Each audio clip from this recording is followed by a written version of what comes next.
Hello friends, welcome to शिक्षक prep. तो friends, आज 14 दिसंबर है और आपका सीटेट का एग्ज़ाम हो चुका है। तो ये वाली वीडियो में हम डिस्कस करने वाले हैं आपका पेपर 1 का जो सीडीपी का आपसे पूछा गया है। टोटल 30 मार्क्स का है, इसको हम एनालिसिस करेंगे। आंसर की है ये, आप लोग देख लीजिएगा आपने कितना स्कोर किया है। जो भी इन क्वेश्चन के सही आंसर होंगे वो आपको यहाँ से बताए जाएंगे। तो चलिए फ्रेंड्स, स्टार्ट करते हैं आज की ये वीडियो। और इससे पहले हमने सारे सब्जेक्ट के कर लिए हैं, पेपर 1 और पेपर 2 दोनों के। Hindi, English, maths, Sanskrit, science, सारा सब्जेक्ट आप देख सकते हैं। इस वीडियो में हम पेपर 1 का सीडीपी सॉल्व करेंगे, ठीक है। तो चलिए स्टार्ट करते हैं फ्रेंड्स एनालिसिस। तो चलिए, सबसे पहला क्वेश्चन जो कि आपसे पूछा हुआ है काइनेस्थेटिक से रिलेटेड है, यानी कि गति संवेदी शिक्षार्थी डैश के माध्यम से सीखना पसंद करते हैं। देखिए फ्रेंड्स, मैं आपको पहले बता दूं, ये जो पेपर है ना, काफ़ी अच्छा पेपर आपसे पूछा गया है। इससे पिछले साल का जो पेपर था वो इससे टफ था, लेकिन इस बार का जो पेपर है काफ़ी अच्छा पेपर है। और जितना भी हमने प्रैक्टिस करी थी, प्रीवियस ईयर सॉल्व करे थे और जो स्पेशली टैग वर्ड्स मैंने आपको करवाए थे, वो सभी यहाँ पर आपको काम आए हैं। और आप में से बहुत सारे स्टूडेंट्स के मैसेजेस भी आ रहे हैं कि नोट्स भी बहुत अच्छा था, उनसे हमें हेल्प मिली। तो देखिए, आई होप कि आपके जो मार्क्स हैं बहुत अच्छे आएंगे, क्योंकि पेपर जो है आपका बहुत अच्छा खासा पूछा गया है। बहुत ही ईजी आप इसको मान सकते हैं, क्योंकि इससे टफ पेपर फ्रेंड्स पिछले वाला था। तो चलिए देख लेते हैं एनालिसिस। पहला क्वेश्चन है, गति संवेदी शिक्षार्थी डैश के माध्यम से सीखना पसंद करते हैं। सुन करके नहीं, देखकर नहीं, छूने से नहीं, बल्कि करने और चलने फिरने, यानी कि डूइंग एंड मूविंग। मैंने आपको बताया था ना, जब बच्चे लर्निंग बाय डूइंग या फिर डूइंग एंड मूविंग ये चीज़ आती है, दैट मीन्स उनकी बॉडी में एक्टिविटी हो रही है, ठीक है। बॉडी मूवमेंट वाली चीज़ें, गति संवेदी शिक्षार्थी। तो यही है, फोर्थ ऑप्शन इसका राइट हो जाएगा। आगे बढ़ते हैं फ्रेंड्स नेक्स्ट क्वेश्चन। और देखिए, आप लोगों द्वारा ही ये पेपर भेजा गया है, और जिस भी स्टूडेंट ने ये मुझे भेजा हुआ है उनका पहला क्वेश्चन तो बिल्कुल सही है। नेक्स्ट क्वेश्चन है, वाइगोत्स्की के सीखने और विकास के सिद्धांत के अनुसार निम्नलिखित में से कौन सा आलम्बन का उदाहरण है। मैंने आपको बहुत बार बताया था कि ये जो स्कैफोल्डिंग होती है ये क्या होती है। इसको हिंदी में हम आलम्बन, पाड़ या मचान 3 नाम से जानते हैं, ये भी बताया था। तो आलम्बन नाम से यहाँ पर हिंदी में दिया हुआ है। तो चलिए ऑप्शन देखिए, पहला है एक छात्र को एक कौशल का प्रदर्शन करना और फिर उन्हें अपने दम पर इसमें महारत हासिल करना। दूसरा है किसी कार्य को छोटे चरणों में तोड़ना और आवश्यकता अनुसार सहायता प्रदान करना। यही इसका बिल्कुल राइट आंसर है। और अगर आप लोगों को याद हो तो मैंने आपको सिंपल बताया था कि जहाँ भी इसका फोल्डिंग आपको दिखे, आप समझना कि इसका फोल्डिंग का मतलब होता है बच्चे को हेल्प देना। हेल्प देना यानी कि उसकी सहायता करना, ठीक है, जो कि यहाँ पर आपको दिख रहा है। ये देखिए, सेकंड ऑप्शन ही यहाँ पर बिल्कुल राइट हो जाएगा, क्योंकि जो इसका फोल्डिंग है, आलम्बन है, उसका मतलब होता है कि चीज़ों को आप छोटे छोटे टुकड़ों में तोड़ करके बच्चे को दे सकते हैं, उनकी हेल्प कर सकते हैं।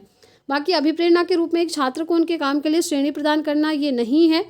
एक छात्र को पढ़ने का कार्य देना और उन्हें स्वतंत्र रूप से सवालों के जवाब देने के लिए कहना, जी नहीं। तो इसका राइट आंसर ऑप्शन 2 है। नेक्स्ट क्वेश्चन देखिए, रचनावादी दृष्टिकोण से यानी कि कंस्ट्रक्टिविस्ट व्यू। पहला है, सीखना बस हमारे दिमाग की कोरी स्लेट पर संघों को लिखना है, जी नहीं।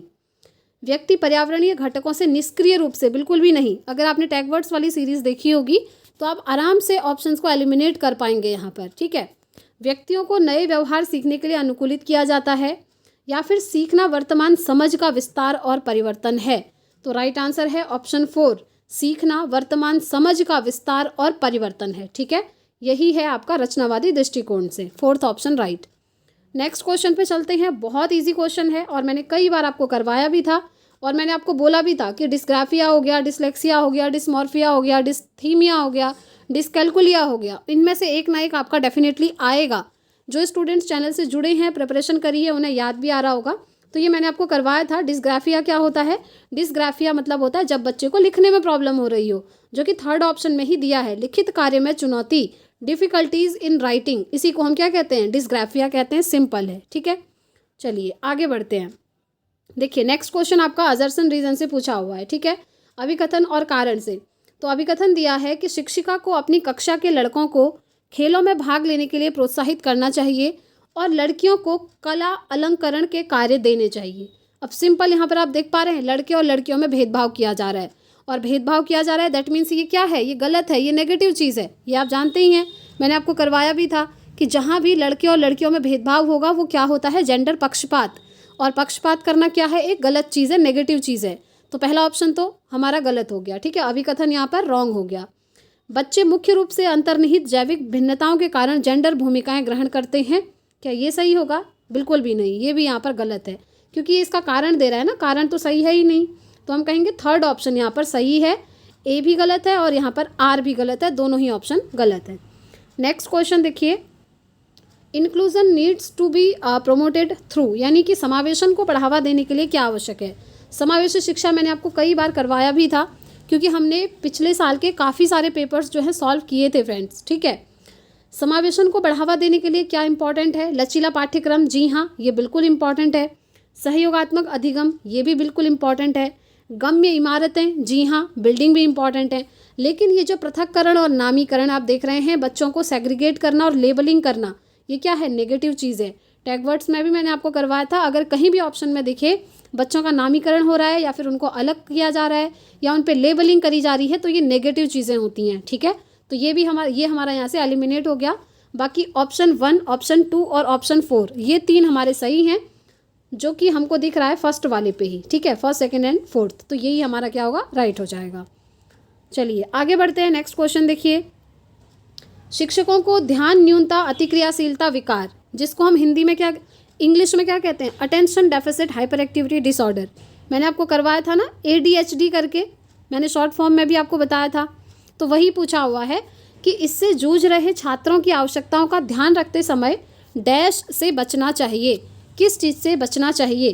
पहला है बहुसंवेदी सामग्री का उपयोग करने से, जी नहीं, ये तो करना चाहिए, इससे बचना नहीं है। पाठ्यक्रम सामग्री और निर्देशों में लचीलेपन, ये भी अच्छी बात है। कार्य को छोटे आसानी से प्रबंधनीय भागों में तोड़ना, जी हाँ, लेकिन किस चीज़ से बचना चाहिए पूछा है, यानी कि क्या चीज़ नहीं करनी चाहिए। तो सेकंड वाला सही हो जाएगा कि विकर्षण और शोर करने से बचना चाहिए, ठीक है। तो सेकंड ऑप्शन इसका राइट हो जाएगा। आगे बढ़ते हैं। नेक्स्ट क्वेश्चन देखिए, according to Harvard Gardner while a scientist would exhibit high dash intelligence. तो देखते हैं, हार्वर्ड गार्डनर के अनुसार एक वैज्ञानिक डैश बुद्धि का उच्च प्रदर्शन करेगा, जबकि एक मूर्तिकार डैश बुद्धि की उच्च बुद्धिमत्ता होगी। तो राइट आंसर क्या होगा?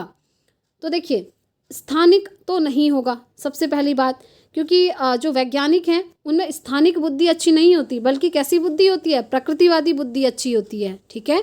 और जो मूर्तिकार होते हैं उनमें कौन सी बुद्धि होती है? उनमें स्थानिक बुद्धि होती है, क्योंकि स्थान को देखकर वो बता सकते हैं कि यहाँ पर क्या चीज़ बनेगी। और वैज्ञानिक क्या होते हैं? प्रकृतिवादी होते हैं, प्रकृति से रिलेटेड सारी चीज़ें खोज करके वो नई नई इन्वेंशन करते हैं। तो इसलिए सेकंड ऑप्शन इसका राइट हो जाएगा। ट्रांसडक्टिव जो है ये यहाँ पर सही नहीं होगा फ्रेंड्स, क्योंकि ट्रांसडक्टिव की बात हार्वर्ड गार्डनर करते ही नहीं है, ठीक है। तो सेकंड ऑप्शन इसका राइट हो जाएगा। आगे बढ़ते हैं। नेक्स्ट क्वेश्चन देखिए, जो आपसे पूछा हुआ है, असर्शन और रीजन से फिर से पूछा हुआ है। अभिकथन है कि प्रभावी शिक्षक खुद को शिक्षार्थियों के दैनिक जीवन और उनकी सामाजिक सांस्कृतिक पृष्ठभूमि से परिचित कराते हैं।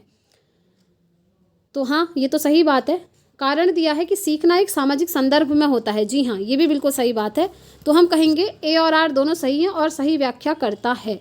जी नहीं, पहले वाले में तो लिखा है कि सही व्याख्या नहीं करता, तो ये आंसर नहीं होगा। आंसर होगा ऑप्शन 4, ए और आर दोनों सही हैं और ए की आर सही व्याख्या करता है, ठीक है। ये ऑप्शन हमारा राइट हो जाएगा। आगे बढ़ते हैं। नेक्स्ट क्वेश्चन, पियाजे describes cognitive development as occurring in. मैंने आपको बोला था पियाजे, वाइगोत्स्की, कोहलबर्ग तीनों इंपॉर्टेंट है। और इससे पहले मैंने आपको पेपर 2 के सारे सब्जेक्ट के एनालिसिस करवा दिए हैं। और अगर पेपर 2 की मैं बात करूं फ्रेंड्स, तो पेपर 2 का जो CDP है वो भी अच्छा ही पूछा गया है, ज़्यादा टफ क्वेश्चन नहीं है। लेकिन पेपर 2 से भी ईजी क्वेश्चन पेपर आपका जो है CDP का पेपर 1 बना हुआ है, ये बहुत ईजी है। और इससे थोड़ा सा आप कह सकते हैं मॉडरेट लेवल का पेपर 2 का है, वो भी ठीक ठाक है, इस बार टफ आपका नहीं बना है, ठीक है। तो देखिए, पियाजे ने संज्ञानात्मक विकास का किस प्रकार वर्णन किया है। बहुत ईजी क्वेश्चन है, इससे ईजी तो हो ही नहीं सकता। ये कह रहा है 3 प्रगतिशील स्तर बताए, बिल्कुल भी नहीं। हमने पढ़ा है ना, पियाजे ने 4 स्टेप बताए हैं डेवलपमेंट के। ये कह रहा है एक सतत निरंतर नहीं, 4 अतिव्यापी संस्कृति विशिष्ट नहीं, ये है 4 गुणात्मक रूप से भिन्न चरणों में, ठीक है। एज के अकॉर्डिंग डिवाइड किया था ना, आप जानते हैं, मैंने करवाया था। तो यही हमारा राइट हो जाएगा, 4th ऑप्शन। नेक्स्ट क्वेश्चन, पियाजे के संज्ञानात्मक विकास के सिद्धांत के संवेदी चालक अवस्था, यानी कि जो पहली वाली स्टेज आती है जिसे हम कहते हैं सेंसरी मोटर स्टेज, इसके 2 महत्वपूर्ण संज्ञानात्मक विकास मील के पत्थर हैं। आपको बताना है कि कौन सी कैरेक्टरिस्टिक इस स्टेज में बच्चे के अंदर आती है। क्वेश्चन ये है, थोड़ा सा घुमाया है, लैंग्वेज चेंज करी है। और सेम क्वेश्चन आपका 2023 में भी एक बार बना हुआ था, ठीक है। तो देखिए, प्रतिवर्ती चिंतन, परिकल्पित निगमनात्मक तर्क, ये तो हमारा इसमें नहीं होता सेंसरी मोटर में, क्योंकि सेंसरी मोटर में बच्चा छोटा होता है, 0 से 2 वर्ष का, ठीक है। एनिमिज्म और ट्रांसफॉर्मेशन, ये भी इसमें नहीं होता। क्लासिफिकेशन और सीरिएशन नहीं। इसमें फोर्थ ऑप्शन सही होगा कि ऑब्जेक्ट परमानेंस और डेफर्ट इमिटेशन। जिन भी स्टूडेंट्स ने नोट्स भी परचेज किया था ना, उन्होंने भी देखा होगा, सारी चीज़ें मैंने आपको टू द पॉइंट लिखी थी।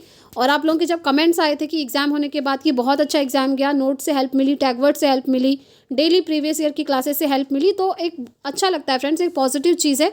अगर आप मेहनत करते हैं तो ये चीज़ें होती हैं, ठीक है। तो जो वस्तु स्थायित्व का गुण है और स्थगित अनुसरण का गुण है, ये हमारा संवेदी चालक अवस्था में आ जाता है, इसलिए फोर्थ ऑप्शन यहाँ पर राइट हो जाएगा। देखिए, जिन भी स्टूडेंट्स का कल एग्जाम है, वीडियो को एंड तक ज़रूर देखें, क्योंकि मैं आपको हर एक क्वेश्चन का डिटेल्ड एक्सप्लेनेशन यहाँ से बताते हुए चल रही हूँ।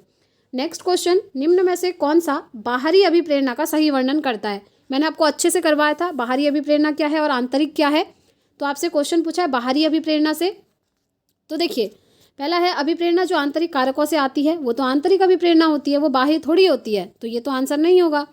दूसरा है अभिप्रेरणा जो वातावरणीय परिणामों से आती है। तीसरा है अभिप्रेरणा जो व्यक्तिगत संतुष्टि की भावना से, ये भी हमारा आंतरिक अभिप्रेरणा होता है, ठीक है, ये भी हमारा आंतरिक अभिप्रेरणा। अभिप्रेरणा जो कार्य के व्यक्तिगत आनंद से आती है, ये भी आंतरिक अभिप्रेरणा। लेकिन क्वेश्चन में तो पूछा है बाहरी अभिप्रेरणा, यानी कि एक्सट्रिंसिक मोटिवेशन, तो वो क्या होती है, वो होती है अभिप्रेरणा जो वातावरणीय परिणामों से आती है, यानी कि बाहर से आती है, ठीक है। तो सेकंड ऑप्शन राइट है। नेक्स्ट क्वेश्चन देखिए, meaningful learning is primarily not about, अर्थपूर्ण अधिगम मुख्य रूप से किसके बारे में नहीं है। आपको याद होगा टैग वर्ड, जहाँ भी मैंने बोला था रटना, याद करना, कंठस्थ करना, ये चीज़ें होंगी, वो आपका नेगेटिव टैग वर्ड होता है। और नेगेटिव क्वेश्चन है तो नेगेटिव टैग वर्ड वाला यहाँ पर सही हो जाएगा, सिंपल है ना।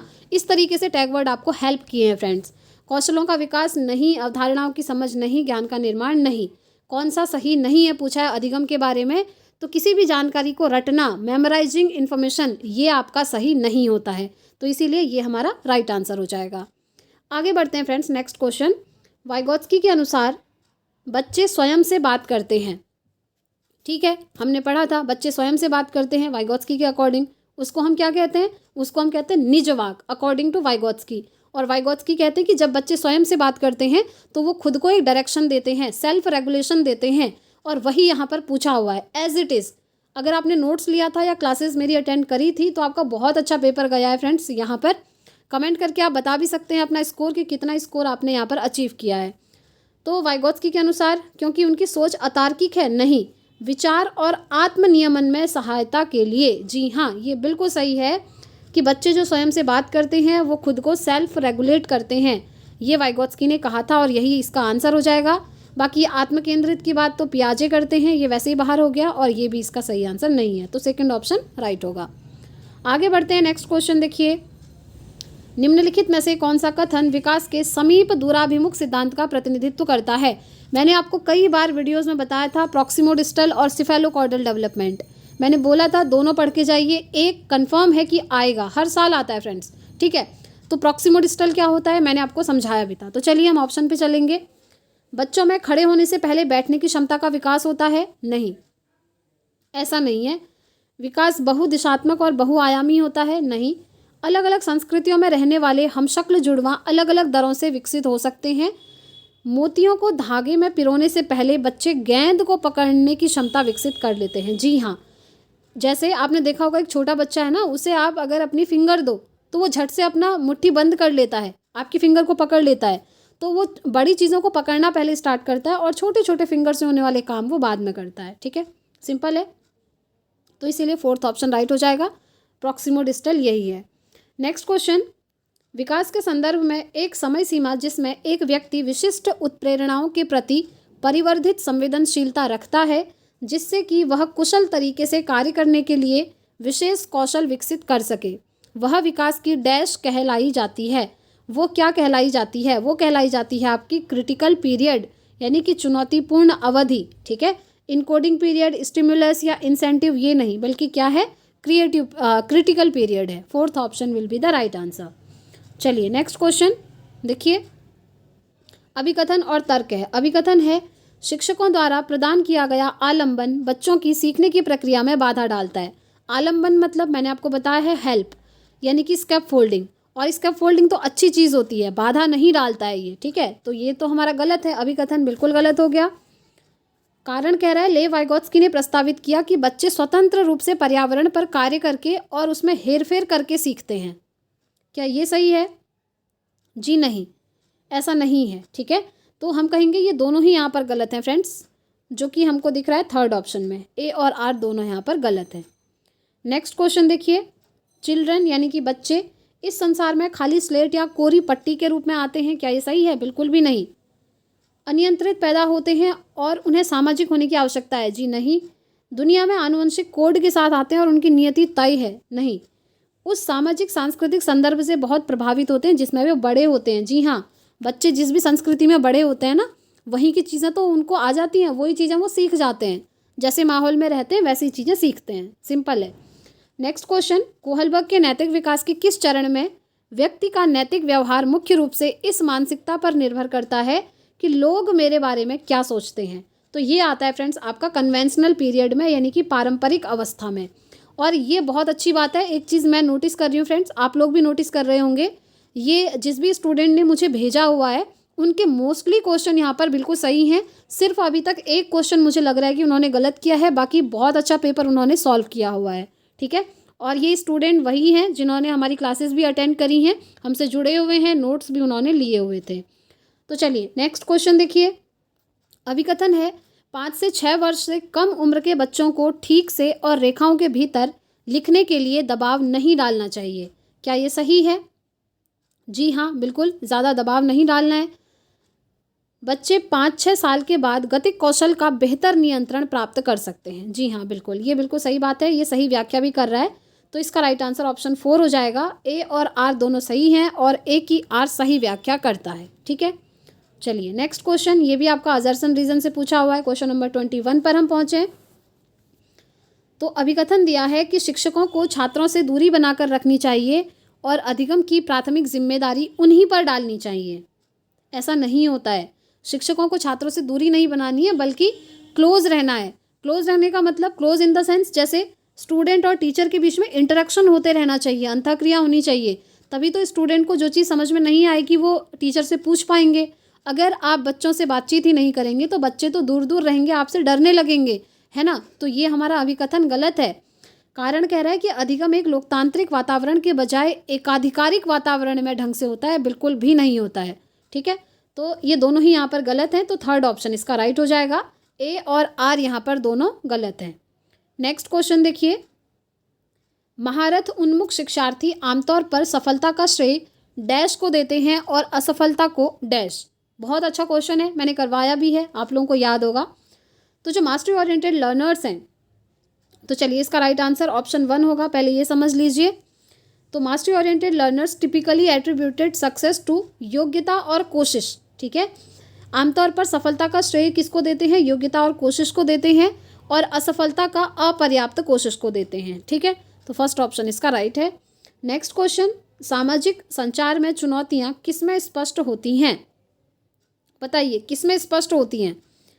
पहला है अधिगमात्मक विकलांगता में नहीं, ध्यान न्यूनता, अतिक्रियाशील विकार, मस्तिष्क पक्षाघात नहीं। सामाजिक संचार में चुनौतियाँ, याद करिए, स्वलीन क्रम विकार में स्वलीनता, जिसको हम इंग्लिश में क्या कहते हैं? ऑटिज्म कहते हैं। और मैंने आपको बताया था ऑटिज्म में क्या होता है, बच्चा लोगों के साथ ज़्यादा बातचीत नहीं करता, सामाजिक जितनी भी एक्टिविटीज़ होती हैं उनमें वो जो है ज़्यादा इंटरेस्ट नहीं लेता है, ठीक है। तो इसीलिए फोर्थ ऑप्शन राइट है। आगे बढ़ते हैं फ्रेंड्स, नेक्स्ट क्वेश्चन थोड़ा सा लॉन्ग क्वेश्चन है, पढ़ेंगे डिटेल में समझेंगे। बच्चे अक्सर अपने आसपास की घटनाओं की अपनी व्याख्या लेकर आते हैं। बारिश क्यों होती है, यह पूछे जाने पर सिया कहती है, भगवान अपने कंधों पर पानी की बाल्टियां ढो ढोकर थक चुके हैं। ऐसी व्याख्याएं ऑप्शन आपके सामने हैं। पहला है संकेत देती हैं कि बच्चों में अपने सांस्कृतिक परिवेश के अनुकूल सहज समझ होती है जिससे वे घटनाओं को समझने की कोशिश करते हैं, ये तो सही लग रहा है। नेक्स्ट है, ये चित्रित करती है कि बच्चों का एक आत्मकेंद्रित दृष्टिकोण है और दूसरे के दृष्टिकोण पर विचार नहीं कर पाते, जी नहीं। स्पष्ट करती हैं कि बच्चे तर्क करने में सक्षम नहीं है। ऐसा नहीं है, अगर वो सक्षम ही नहीं होते तो ये वाला तर्क भी नहीं लगाते। साबित करती हैं कि बच्चों की सोच वयस्कों की तुलना में मात्रात्मक रूप से कम है। जी नहीं, मात्रात्मक रूप से तो कम होती ही नहीं है। वैसे भी जो सोच होती है वयस्कों की और बच्चों की वो मात्रात्मक रूप में समान होती है, लेकिन हाँ गुणात्मक रूप में भिन्न हो सकती है। तो इसका राइट आंसर ऑप्शन 1 है। ठीक है, चलिए आगे बढ़ते हैं। नेक्स्ट क्वेश्चन, विद्यालय में खेलने के समय ऋषभ, एक 7 वर्षीय लड़के ने खेलने के लिए गुड़िया उठाई। उसके कुछ साथियों ने इस पसंद के खिलौने के लिए उसका मजाक उड़ाया। एक शिक्षक जो अपने विद्यार्थियों में लैंगिक भूमिका के संदर्भ में लचीलापन विकसित करना चाहता है, उसको इस स्थिति में निम्नलिखित में से कौन सी प्रतिक्रिया देनी चाहिए? जेंडर चैप्टर से ये क्वेश्चन आया है और इसका राइट आंसर यही है फ्रेंड्स, ऑप्शन 4 कि ऋषभ को गुड़िया के साथ खेलने देना चाहिए और दूसरे बच्चों से कहना चाहिए कि वे भी अपनी पसंद का कोई खेल खेल सकते हैं, चुन सकते हैं। क्योंकि यहाँ पर देखिए लड़का डॉल के साथ खेल रहा है करके अदर बच्चे उसका मजाक उड़ा रहे हैं। तो सिंपल है, अगर आप जेंडर रूप से सेंसिटिव हैं टीचर और बच्चों को भी सेंसिटिव बनाना चाहते हैं तो और बच्चों से भी कहना चाहिए कि आप भी अपनी पसंद के खिलौने से खेल सकते हैं, ये कोई गलत बात नहीं है। ठीक है, तो 4th ऑप्शन इसका राइट है। चलिए नेक्स्ट क्वेश्चन पे चलेंगे। अच्छे समस्या समाधानकर्ता बनने में विद्यार्थियों की सहायता करने के लिए एक शिक्षक को निम्नलिखित में से किस चीज़ पर बल देना चाहिए? पहला है समस्या से संबंधित जानकारी के केवल एक ही पहलू पर ध्यान केंद्रित करना। देखिए केवल भी आ गया, वैसे भी नेगेटिव हो गया। ऐसी जानकारी पर ध्यान देना जो पहले से मौजूद विश्वासों और पूर्वाग्रहों की पुष्टि करें। देखिए फ्रेंड्स, ये जो पूर्वाग्रह होते हैं ना, ये अच्छे नहीं होते हैं। जो पुराने ज़माने के रूढ़िवादी चीज़ें होती हैं वो इसके अंदर आती हैं। समस्याओं को एक विशिष्ट निर्धारित तरीके से हल करना, जी नहीं, समस्याओं को अनेक तरीके से हल करना सिखाना है। बड़ी और जटिल समस्याओं को छोटी प्रबंधनीय समस्याओं में विभाजित करना, ये बिल्कुल सही हो जाएगा। जैसे अगर सामने में कोई बड़ी प्रॉब्लम है तो उसे छोटे छोटे पार्ट्स में डिवाइड करके समझाना। ठीक है, तो इस तरीके से 4th ऑप्शन राइट हो गया। नेक्स्ट क्वेश्चन है आपके सामने, बच्चे जब डैश अनुभव करते हैं तो बेहतर रूप से सीखते हैं। क्या अनुभव करते हैं? पहला है अधिगम विवशता यानी कि लर्नड हेल्पलेसनेस, नहीं। गतिविधि के दौरान निम्न स्तर की सतर्कता, सीखने के लिए मध्यम स्तर का उत्साह और प्रदर्शन करने के लिए उच्च स्तर पर चिंता नहीं करनी है। ये तो वैसे ही एंजाइटी क्या है, नेगेटिव चीज़ है। तो सीखने के लिए मध्यम स्तर का उत्साह होना चाहिए, मतलब ना ही ज़्यादा एक्साइटेड ना ही कम एक्साइटेड, मीडियम लेवल। ठीक है, तो 3rd ऑप्शन राइट है। नेक्स्ट है लॉरेंस कोहलबर्ग ने तर्क दिया कि, क्या तर्क दिया बताइए? बच्चों के नैतिक तर्क में लिंग भेद होते हैं, जी नहीं। बच्चों में नैतिक विकास निरंतर होता है, ऐसा भी नहीं कहा। बच्चों के नैतिक तर्क में सांस्कृतिक अंतर होता है, नहीं। नैतिक विकास क्रमिक चरणों में होता है। आपको याद है ना, उन्होंने चरण बताए थे, ये बिल्कुल यहाँ पर सही हो जाएगा, 4th ऑप्शन। आगे बढ़ते हैं फ्रेंड्स। नेक्स्ट क्वेश्चन अभिकथन और कारण से रिलेटेड है। अभिकथन है, एक समावेशी कक्षा में छात्रों की आवश्यकताओं को पूरा करने के लिए शिक्षकों को बहुसंवेदी सामग्री का उपयोग करना चाहिए, ये तो सही है। नेक्स्ट है समावेशी कक्षाओं को पाठ्यचर्या सामग्री के मानकीकरण के साथ साथ मूल्यांकन रणनीतियों के मानकीकरण को अपनाना चाहिए। आप जानते हैं मानकीकरण वर्ड नेगेटिव होता है, तो इसीलिए ये हमारा बाहर हो गया। तो हम कहेंगे ऑप्शन 2 सही है, ए सही है, लेकिन आर यहाँ पर गलत है। ठीक है, चलिए CDP का लास्ट क्वेश्चन है आपके सामने। जीन पियाजे के अनुसार एक बच्चा जो सरल गणितीय उत्क्रमण जैसे 4 + 5 = 9, 9 - 5 = 4 के पीछे के तर्क को समझने में असमर्थ है, इसका कारण क्या है? अवधारणात्मक केंद्रीयकरण है, जीववादी सोच है, आत्मकेंद्रीयता है या अपरिवर्तनीयता है? तो ये है फ्रेंड्स अपरिवर्तनीयता, जिसे हम कहते हैं इरिवर्सिबिलिटी। ठीक है, 3rd ऑप्शन इसका राइट हो जाएगा। तो फ्रेंड्स इस तरीके से CDP पेपर 1 का पूरा क्वेश्चन पेपर हमने 14 दिसंबर का सॉल्व कर लिया है। आपने कितना स्कोर किया कमेंट करके ज़रूर बताएं। और कल जिन भी स्टूडेंट्स का एग्जाम है, ऑल द वेरी बेस्ट, अच्छे से एग्जाम दीजिएगा। और सारे सब्जेक्ट की मैंने आपको एनालिसिस करवा दिए हैं, तो सभी की वीडियो आप ज़रूर देखिएगा। तो इस वीडियो में इतना ही रखते हैं फ्रेंड्स। और कल जिनका भी एग्जाम होगा प्लीज़ आप लोग भी व्हाट्सअप करके क्वेश्चन पेपर ज़रूर शेयर कीजिएगा, पेपर 1 का भी और पेपर 2 का भी। ठीक है, मिलते हैं फ्रेंड्स नेक्स्ट वीडियो में। Thanks for watching.